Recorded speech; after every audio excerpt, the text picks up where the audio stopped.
Ainsi fut achevé tout l'ouvrage que Salomon fit pour la maison de l'Éternel.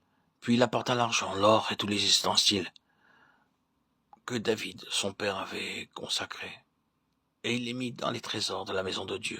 Alors Salomon assembla à Jérusalem les anciens d'Israël et tous les chefs des tribus, les chefs de famille des enfants d'Israël, pour transporter de la cité de David, qui est de Sion, l'arche de l'alliance de l'Éternel. Tous les hommes d'Israël se réunirent auprès du roi pour la fête qui se célébra le 7e mois.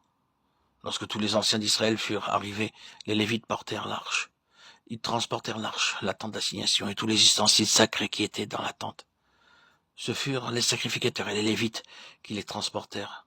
Le roi Salomon et toute l'assemblée d'Israël convoquée auprès de lui se tinrent devant l'arche. Ils sacrifièrent des brebis et des bœufs qui ne purent être ni comptés ni dénombrés à cause de leur multitude. Les sacrificateurs portèrent l'arche de l'alliance de l'Éternel à sa place, dans le sanctuaire de la maison, dans le lieu très saint, sous les ailes des chérubins.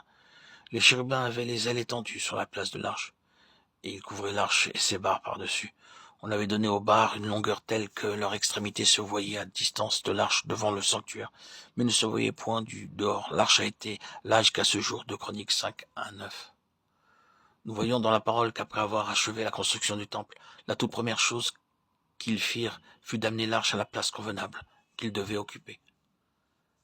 La première chose qui devait être faite après la construction du temple, avant que la gloire de Dieu ne puisse descendre, était donc de déposer l'arche de Dieu à la place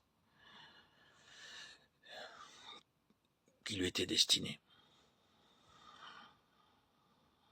L'arche de l'Alliance est une image type du Seigneur Jésus-Christ, c'est-à-dire une image de son incarnation, et comment il fut crucifié pour être notre sauveur et ressuscité pour devenir notre justification.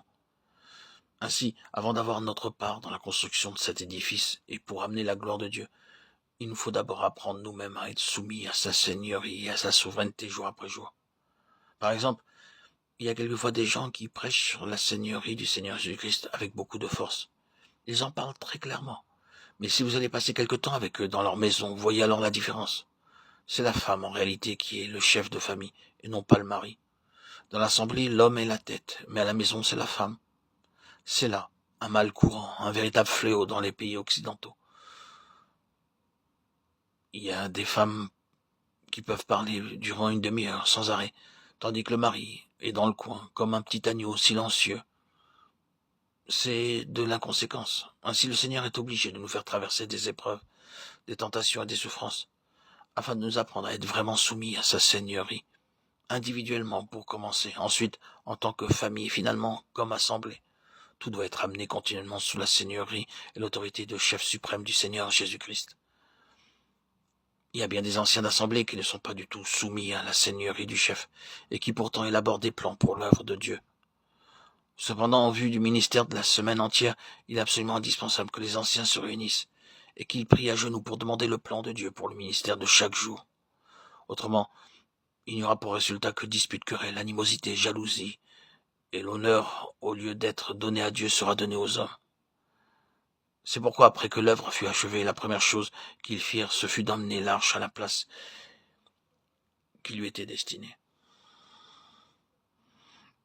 Dans beaucoup de cas, le Seigneur Jésus-Christ ne fait que figure de tête, mais il n'est pas vraiment la tête, du moins pas en pratique.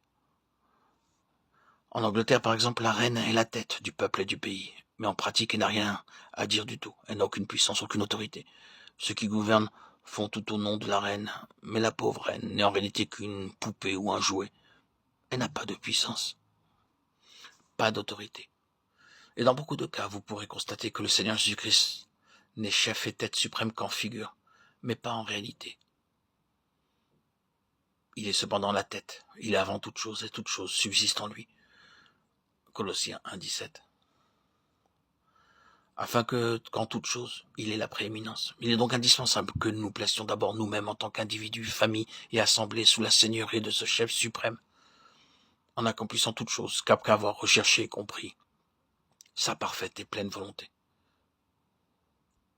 Et ceci est possible que si nous passons suffisamment de temps en prière, à genoux, en commun, en famille. Autrement, vous verrez toutes sortes de pratiques et d'habitudes étrangères qui envahiront le peuple de Dieu. à moins que nous ne soyons amenés sous la seigneurie du Seigneur Jésus-Christ en pratique, en expérience d'une façon quotidienne pour tout détail, nous ne deviendrons finalement que des esclaves des traditions humaines. C'est pourquoi quitter simplement une dénomination pour former un groupe nouveau n'apportera pas de gloire à Dieu. Ceux qui veulent sortir d'une dénomination doivent commencer par apprendre à être dirigés et gouvernés par lui en toutes choses. Si nous voulons suivre la parole de Dieu telle qu'elle est, nous ne pouvons pas le faire sans être soumis à la seigneurie du Seigneur Jésus. C'est n'est qu'en nous plaçant dans la soumission à sa seigneurie que nous recevons la force, l'intelligence et la sagesse pour le suivre.